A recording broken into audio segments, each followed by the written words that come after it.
Bienvenue à vous dans ce programme de formation et merci encore de votre intérêt pour la prévention et les mesures de secours d'urgence à mettre en œuvre auprès de nos tout-petits.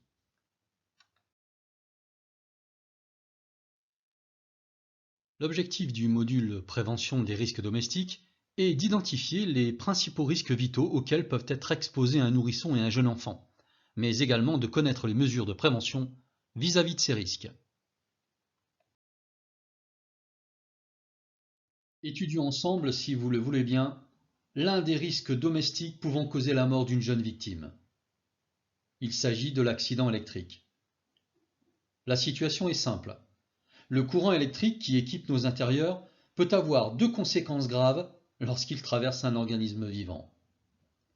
L'arrêt cardiaque, entraînant immédiatement le décès de l'enfant, et les brûlures internes, toujours graves, en plus des brûlures de la peau, pouvant être évaluées selon plusieurs degrés de gravité.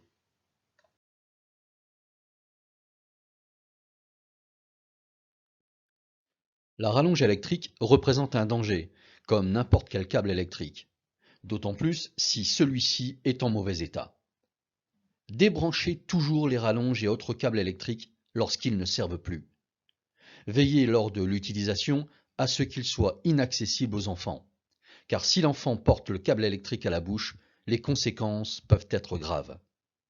De même, les prises électriques doivent être hors de portée des enfants, ou être sécurisées par des cache-prises.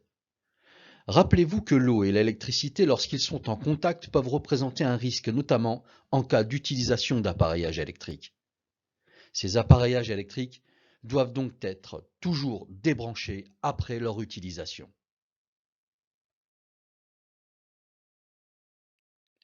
La conduite à tenir vous paraîtra logique.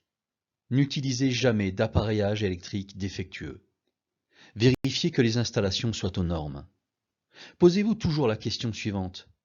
Les enfants sont-ils en sécurité? Les appareils électriques sont-ils hors de leur portée? Ce sont là de simples règles à appliquer dans votre environnement professionnel. Maxime, 5 ans, est un de ces petits garnements qui vous donnent du fil à retordre. Il a profité d'un moment d'inattention et a grimpé sur votre bureau. Il est en train de tirer le fil du lecteur CD. Vous vous précipitez en criant « Maxime, descends de là immédiatement !» Ou vous vous approchez et lui expliquez qu'il est interdit de toucher au fil électrique. Ou encore, vous feignez de l'ignorer. Après tout, s'il tombe, ce sera une bonne leçon pour lui.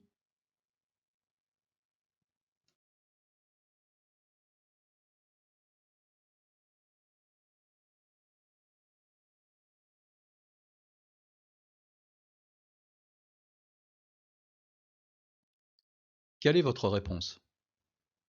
Évidemment, il fallait choisir la réponse numéro 2. Autrement dit, vous vous approchez de lui et vous le grondez. Vous lui expliquez qu'il est interdit de toucher au fil électrique et accessoirement de monter sur le bureau.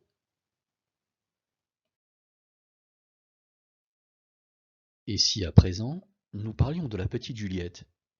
Vous savez, Juliette.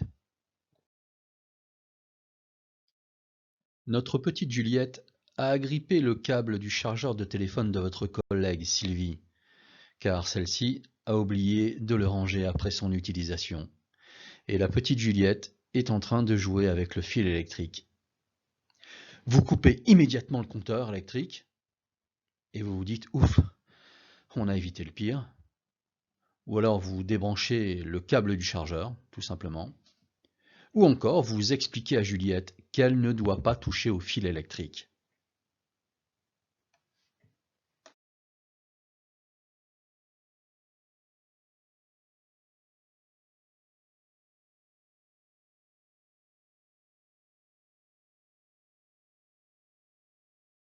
Eh bien, quelle est votre réponse?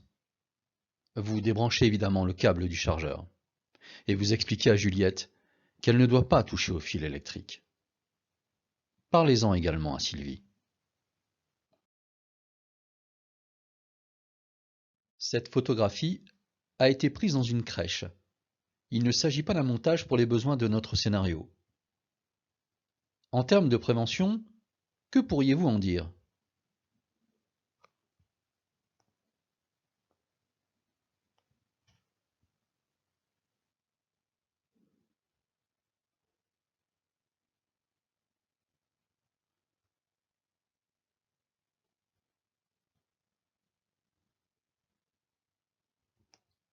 Vous avez certainement remarqué que le fil noir est enroulé au pot de crayon, dans lequel le câble blanc, toujours branché, est entortillé. Un enfant qui agripperait le fil noir aurait alors accès au câble électrique, en plus de recevoir sur la tête un tas de crayons et autres objets. Il est temps à présent de nous rappeler quelques points clés qui sont apparus depuis que nous avons démarré ce module. Le tout premier est de supprimer le danger potentiel. C'est en effet l'un des 5 points clés de la prévention des risques domestiques. Le second point clé est d'interdire l'accès aux câbles et aux appareils électriques.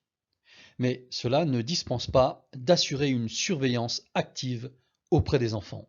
C'est le troisième des points clés. Il est nécessaire, évidemment, d'éduquer les enfants en leur expliquant ce qui est autorisé ou non. C'est là le quatrième point clé. Et enfin, être un modèle pour les enfants. Car il ne sert à rien d'interdire à Maxime, par exemple, de grimper sur la chaise, alors qu'il vous a vu monter sur une chaise pour accrocher les décorations de Noël.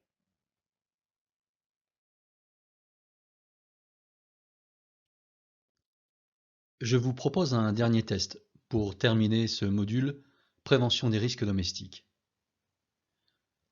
À plusieurs reprises, votre collègue, Sylvie, a laissé brancher les appareils électriques qu'elle a utilisés pour son activité, notamment le pistolet à colle.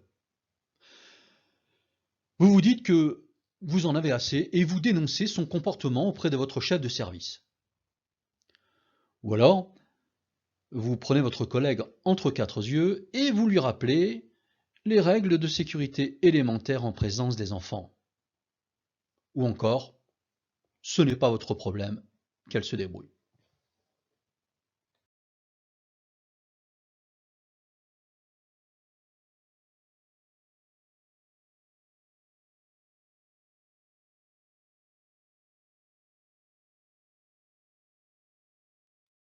Alors, quelle est votre réponse? Vous avez évidemment choisi la réponse numéro 2. Vous parlerez à Sylvie et lui rappellerez gentiment les règles de sécurité en présence des enfants. N'oubliez pas également de ménager sa susceptibilité.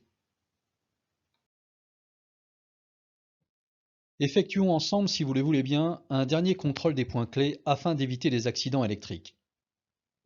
Notez rapidement sur une feuille de papier les 5 points clés que nous avons déterminés ensemble depuis le début de ce module.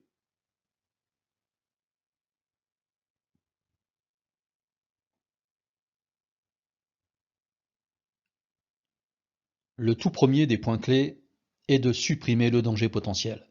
Encore faut-il pour cela observer et avoir une attention particulière à son environnement professionnel. Le second est d'interdire l'accès à certains matériels, voire à certaines zones où l'enfant évolue. Le troisième point clé est de surveiller les enfants. Un accident, vous le savez, est très vite arrivé.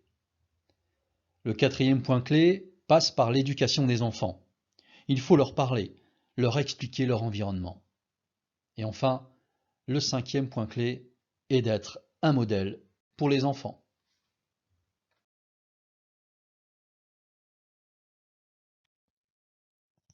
Le premier module de la prévention des risques domestiques est terminé. Au cours de la journée, essayez de mettre en pratique les points clés de la prévention que nous venons de travailler ensemble. Le module suivant, quant à lui, portera sur les risques de noyade. Merci de votre attention.